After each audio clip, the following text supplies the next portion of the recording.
भारत में विवाह सिर्फ दो व्यक्तियों का संबंध ही नहीं, दो परिवारों का संबंध होता है। लेकिन जब वैवाहिक जीवन में मतभेद बढ़ जाते हैं तो स्थिति बहुत तलाक या कानूनी लड़ाई तक पहुंच जाती है। ऐसे समय में मध्यस्थता एक बहुत ही उपयोगी और शांतिपूर्ण उपाय बनकर सामने आता है कि मध्यस्थता आखिर होती क्या है और वैवाहिक विवादों में इसका महत्व क्या है। जो सरकार है, कानून है, उसका भी एक अपना नजरिया ये रहता है, वैवाहिक जो संबंध है, मैट्रिमोनियल जो रिलेशंस हैं हस्बैंड वाइफ के, वो चलते रहें। कोई बातचीत हो जाती है छोटी बहुत तो वो टूटने के कगार तक नहीं जाना चाहिए, तलाक के कगार तक नहीं जाना चाहिए। अक्सर देखा जाता है कि जो तलाक के मुकदमे हैं काफी लंबे समय तक चलते रहते हैं, पैसा भी खर्च होता है, दोनों ही पक्षों का पैसा खर्च होता है। तो मध्यस्थता किस तरह से समय और धन दोनों की बचत करवा सकती है? बहुत बचत कराती है और सबसे जरूरी होता है कि रिश्तों की बात, क्योंकि जब भी कोई बेटी वाला है, बेटा वाला है तो वो रिश्ता करता है तो वो इसलिए नहीं करता कि मैंने ये रिश्ता तोड़ना है। इस तरह के वैवाहिक मुद्दों से लोग जूझ रहे हैं, उन्हें आप किस तरह से थोड़ा सा संदेश देना चाहेंगे, किस तरह से वो बचें इन लोग चीजों से? मेरा उनसे स्पष्ट संदेश है, सब चीजें आइडियल नहीं होती।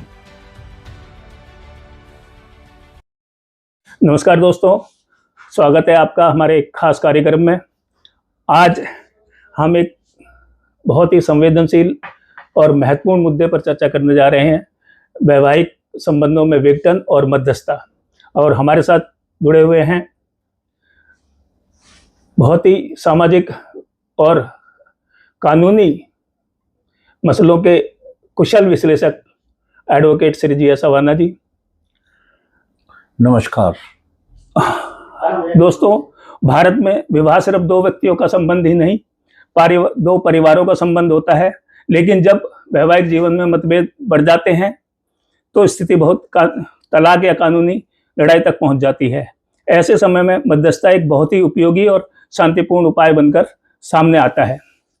तो इस पर हम चर्चा करेंगे एडवोकेट साहब से। सर, आपका स्वागत है। तो सबसे पहले तो आप हमारे दर्शकों को ये बताइए कि मध्यस्थता आखिर होती क्या है और वैवाहिक विवादों में इसका महत्व क्या है? देखिए, जो सरकार है, कानून है, उसका भी एक अपना नज़रिया ये रहता है कि वैवाहिक जो संबंध है, मैट्रिमोनियल जो रिलेशंस हैं हस्बैंड वाइफ के, वो चलते रहें। कोई बातचीत हो जाती है छोटी बहुत तो वो टूटने के कगार तक नहीं जाना चाहिए, तलाक के कगार तक नहीं जाना चाहिए। और सबका प्रयास ये रहता है कि वो संबंध बने रहे। तो उसके लिए अपॉर्चुनिटी है। अगर कोई डाइवोर्स के लिए भी अप्लाई करेगा तो उससे पहले उसको मेडिएशन यानी कि मध्यस्थता के लिए जाना पड़ेगा। कानूनी रूप से है, वहाँ पे कानूनी लोग बैठते हैं, दोनों तरफ से बातचीत करते हैं और कोशिश करते हैं कि वो मामला सुलझे। इसी प्रकार जो शिकायतें पुलिस को दी जाती हैं तो जो विमेन सेल है, हर जगह है, हर स्टेट में है, पहले वहाँ पे वो 4-5 तारीख देके दोनों पार्टियों को बुला के प्रयास करते हैं कि मामला सुलझ जाए। यदि फिर भी ना सुलझे तो फिर आगे की कार्रवाई होती है। ये तो दो हुए कानूनी रूप से, कोर्ट में और पुलिस में। इसके अलावा जो सामाजिक भी मध्यस्थता होती है, समाज के लोग बैठ के आपस में बात करते हैं, दोनों पार्टियों को बुला के करते हैं, एक प्रयास होता है, तो उससे भी काफ़ी मामले निमट जाते हैं। तो 3 तरह की मध्यस्थता होती है, एक सामाजिक तौर पे, एक पुलिस के उस पे उसका पूरा एक डिपार्टमेंट है, एक सेल है, और एक जो है कानूनी जो कोर्ट है उसके उस पे होता है। इस तरह से 3 तरह की मध्यस्थता होती है। तो सर, अक्सर देखा जाता है कि जो तलाक के मुकदमे हैं काफ़ी लंबे समय तक चलते रहते हैं और पैसा भी खर्च होता है, दोनों ही पक्षों का पैसा खर्च होता है। तो मध्यस्थता किस तरह से समय और धन दोनों की बचत करवा सकती है? बहुत बचत कराती है और सबसे ज़रूरी होता है कि रिश्तों की बात, क्योंकि जब भी कोई बेटी वाला है, बेटा वाला है तो वो रिश्ता करता है तो वो इसलिए नहीं करता कि मैंने ये रिश्ता तोड़ना है। इस रिश्ते होते हैं हमेशा के लिए, चलने के लिए। जीवन पर्यंत चलने के लिए। ये तो कुछ ऐसी परिस्थिति हो जाती हैं, मिसअंडरस्टैंडिंग हो जाती है कि उससे वो फिर रिश्तों में खटास आ जाती है। तो फिर ये सबका प्रयास होना चाहिए, समाज का भी और कानून का भी, कि वो इस तरह के खटास को दूर करने का प्रयास करें। तो सर जो मध्यस्थता है वो सिर्फ तलाक के मामलों तक ही सीमित है, या जो अन्य वैवाहिक विवाद होते हैं जैसे बच्चों की कस्टडी है या बच्चों का मेंटेनेंस है, उन पर भी लागू हो सकती है? देखो जी, सबके ऊपर है ये, मेंटेनेंस के ऊपर भी है, और ये हो जाते हैं बहुत सारे मसले। और उसके बाद में अगर किसी वजह से बात नहीं बनती है तो मध्यस्थता के जरिए ज़्यादा खटास ना हो, ज़्यादा लंबा विवाद ना हो, आपस में बैठ के फैसला कर लेते हैं। और उसमें जो फैसला होता है उस फैसले से उनका अलग अलग हो जाते हैं, सेपरेट हो जाते हैं, तो वो भी उसका दूसरा स्टेप है। जी। तो अगर मान लिया, जैसे अभी बात आई बच्चों की, तो बच्चों के बारे में कि बच्चा किसके पास रहेगा अगर मान लिया तलाक हो गई, तो इस पे कानूनी थोड़ा सा आप देखिए, ज़्यादातर तो इस पे होता है कि कौन बच्चे की ज़्यादा केयर करेगा। जी। कोर्ट ये बात देखता है, और बच्चा छोटा है, 12 साल से छोटा है, तो उसमें जो है थोड़ा सी एडवांटेज माँ की होती है। पर कोर्ट ये देखता है कि भाई माँ के साथ रह के बच्चा ज़्यादा खुश है या ज़्यादा कंफर्टेबल है या बाप के। तो बहुत सारे ऐसे भी फैसले हुए हैं जिनमें कस्टडी जो है वो पिता को मिली है, माता को नहीं मिली है। जी जी। तो सर अगर बात करें मध्यस्थता की, तो कौन सी मध्यस्थता सही होती है, कि कानूनी या फिर सामाजिक? जिससे काम चल जाए वही ठीक है। फिर भी थोड़ा सा मेरे हिसाब से सबसे बढ़िया तो सामाजिक है जी। मामला आगे नहीं जाता, तूल नहीं पकड़ता। क्योंकि होता क्या है कि जब एक बार मामला ऊपर जाता है तो जो ड्राफ्टिंग होती है, जो कंप्लेंट बनाई जाती है, उसमें बहुत कुछ झोल-झाल होता है। वो कुछ लोग बैठ के उसमें कुछ ऐसी चीज़ें जोड़ देते हैं, क्योंकि वो तो ना पति के साथ हुआ है ऐसा, ना पत्नी का। वो पत्नी, जो ज़्यादातर मैंने देखा है जी। पत्नी कहेगी कि सब दहेज के लिए प्रताड़ित कर रहे हैं, और पति कहेगा कि इसका जो है चरित्र ठीक नहीं है। ये स्टैंडर्ड चीज़ें हैं जो ऐसी कंप्लेंट्स में डाल दी जाती मोस्टली है। हाँ।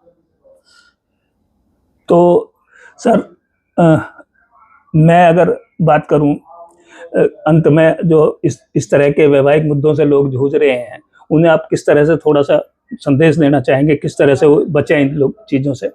मेरा उनसे स्पष्ट संदेश है कि भाई देखो, सब चीज़ें आइडियल नहीं होती हैं, हर चीज़ आदर्श नहीं होता है। कुछ एडजस्टमेंट तुम करो, कुछ वो करे, जब घर चलता है। और सबसे ज़रूरी चीज़ है कि एक बार संबंध टूट जाए, उसके बाद में दूसरा संबंध होना बहुत मुश्किल है, और बच्चे हैं तो बच्चों का भविष्य खराब हो जाता है, तो और भी ख़राब हो जाता है, उनके ऊपर बहुत बुरा असर पड़ता है। मैंने एक मामला था मेरे पास में, तो मुझे उसमें क्या था कि उन्होंने इंटरकास्ट मैरिज की थी। लड़का तमिल था और लड़की जो थी वो बंगाली थी। तो बच्चा पैदा हुआ, और अभी कोई उनको लड़की पैदा हुई, दोनों एक जगह एक कंपनी में काम करते थे, अच्छे पदों पे थे दोनों, आईटी कंपनी थी, वहाँ उनकी बातचीत हुई, शादी हो गई। तो उनसे एक लड़की पैदा हुई, वो 8-9 महीने की रही होगी बच्ची। तो उसने कहा कि मैं इसको तमिल सिखाऊंगा। आदमी ने कहा जी। अभी बोल नहीं रही है जी, ना, जी। चल रही है, वो ऐसे ही है। उसने कहा कि नहीं, ये पहले बंगला सीखेगी। जी। और इसी बात पे इतना हो गया, तो फिर अगली जो एक बड़ी लैंग्वेज है जो आजकल बड़ी प्रचलित है कि इस तरह से अगर ये अपनी भाषा मेरे बेटी के ऊपर थोप रहे तो ये डोमिनेंस है, और ये जो डोमिनेंस दिखाता है कि ये बाद में भी दुखी करेगा, बाद में भी ये इस तरह से डोमिनेटिंग होगा। तो उठा के उन दोनों ने तलाक का किया। मैंने बहुत प्रयास किया एज ए वकील, तो उन्होंने मुझसे कहा साहब अब या तो आप म्यूचुअल करा दो हम दोनों का डाइवोर्स, और नहीं तो फिर ऐसा है कि हम कोई और वकील कर लेंगे। जी। तो आप ये देखें कि बहुत छोटी सी चीज़ है जी, जिसके ऊपर ये बातें हो जाती हैं। और हमारी कम्युनिटी में तो अब बहुत इस तरह के केसेस आ रहे हैं जो पहले बिल्कुल नहीं थे। पहले कोई बुजुर्ग बैठते थे, उसकी बात मानते थे, समझ लेते थे, वो सारे प्रयास मिलकर करते थे। अब तो वो इतना कहे लड़की तो उसके घर वाले और आगे कहते हैं जी। लड़का इतनी सी बात कहे तो उसके जो लड़के के घर वाले उसको और बड़ा कर देते हैं। मतलब प्रयास उसको बड़ा करने का है, छोटा नहीं, जबकि नुकसान तो उस बेटी या बेटे का होगा। जी जी। ये बात समझने की है। अरे आपने की है, इसको क्या गारंटी है कि आप दूसरी जगह शादी करेंगे वो इससे बेहतर होगी। जी जी। तो लाइफ में जो चीज़ें हैं उनको थोड़ा पीछे जाके समझ के ये करें। ये ज़्यादा अधिकार वधिकार और ये जो चीज़ें हैं ये ज़्यादा दिमाग खराब करती है। अरे भाई आपका समर्पण है, पति का समर्पण पत्नी के प्रति, पत्नी का समर्पण पति के प्रति, दोनों का होना चाहिए। ये दोनों बराबर के पहिए हैं और दोनों चलेंगे तो चलेगी, एक के चलने से गृहस्थी नहीं चलेगी कभी।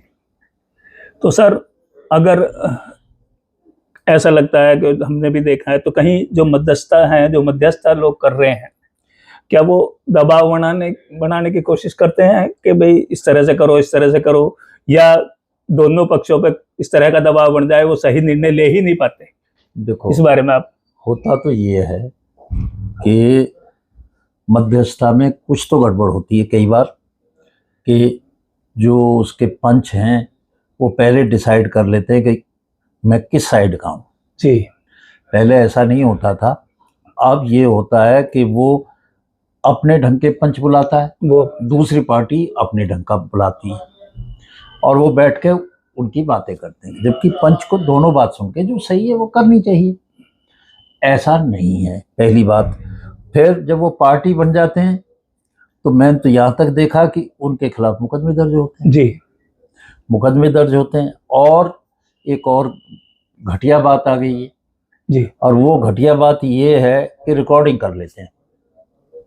अब जब आपस में बातचीत होती है तो उसमें कुछ बातें आप समझाने के लिए भी कही जाती हैं, सुलझाने के लिए भी की जाती हैं, चाहे वो हो या ना हो। जी। अब उनको रिकॉर्ड कर लिया, उठा के पुलिस को दे दिया, देखो साहब क्या कहा, कोर्ट में दे दिया, इन्होंने इसको एडमिट किया है, इसको ये कहा है।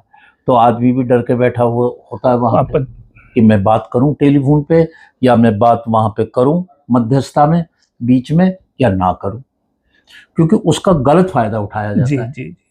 मतलब पंचों को भी डर लगने लगा है। पंच भी डरते हैं तो इसलिए। और तो आजकल ना वो उस तरह का सिस्टम आस्ते आस्ते टूटता जा रहा है और विश्वास भी आजकल तो पंचों को भी इम्प्लीकेट कर देते हैं। जी।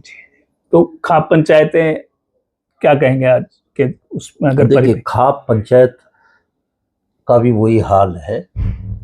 इसमें हमने तो देखा है कि चाहे एक गोत्र के हों, दो के हों, तीन के हों, एक बिरादरी के हों, तो उस सब में भी वही सारी त्रुटि हैं आस्ते आस्ते। क्योंकि देखिए मैं ये नहीं कहता कि यंग जनरेशन जो है वो इंटेलिजेंट नहीं है, बहुत इंटेलिजेंट है, बहुत ब्रिलियंट है, और ये भी सही है कि अपने अधिकारों के प्रति वो सजग हैं। जितना बेटियां बेटे अब पढ़ रहे हैं, पहले इस तरह का नहीं था। परंतु उसके बाद भी आपस में बैठ के अगर हम दोनों में अकल है तो उस अकल का इस्तेमाल, उस युक्ति का इस्तेमाल भाई गृहस्थी को बनाने में क्यों नहीं करते? जी। आज थोड़ी सी गर्मी है, कुछ कह दिए बात, तो कई बार होता है कि जो शब्द कहा जाता है उसका वो आशय नहीं होता, जी जी, भावनाएं वो नहीं होती, वो नहीं होता। अब फिर जब शब्द को पकड़ के बैठ जाओगे तो फिर तो गड़बड़ है जी यार। आज गर्म है, थोड़ा ठंडा भी हो जाता है। बिल्कुल सही। और मनुष्य ने आपस में शादी की है तो कोई इसलिए थोड़ी की है कि हमारा संबंध विच्छेद हो जाए। जी जी सबने चलाने के लिए की है, बच्चे भी हैं, गृहस्थी भी चलती है, घर के बहुत सारी दिक्कतें भी हैं, अर्निंग भी करनी है और भी करनी है। इन लफड़ों में पड़ जाओ तो कई कई साल अगर कानून के तो वो इसी में चले जाते हैं। तो जो एक प्रोडक्टिव पीरियड था हस्बैंड वाइफ का, वो दैट इज गेटिंग वेस्टेड। जी। तो सर आपने बहुत ही सरल भाषा में जो इतने महत्वपूर्ण मुद्दे को समझाया, आपका बहुत बहुत धन्यवाद। तो दोस्तों याद रखिए, मध्यस्थता रिश्तों को ख़त्म करने के लिए नहीं बल्कि गरिमा के साथ समाधान निकालने का एक रास्ता है। और अगर आपको ये चर्चा उपयोगी लगी हो तो वीडियो को लाइक और शेयर करें और हमारे चैनल को सब्सक्राइब करना न भूलें। धन्यवाद, मिलते हैं अगले एपिसोड में, तब तक के लिए जय हिंद, जय भारत।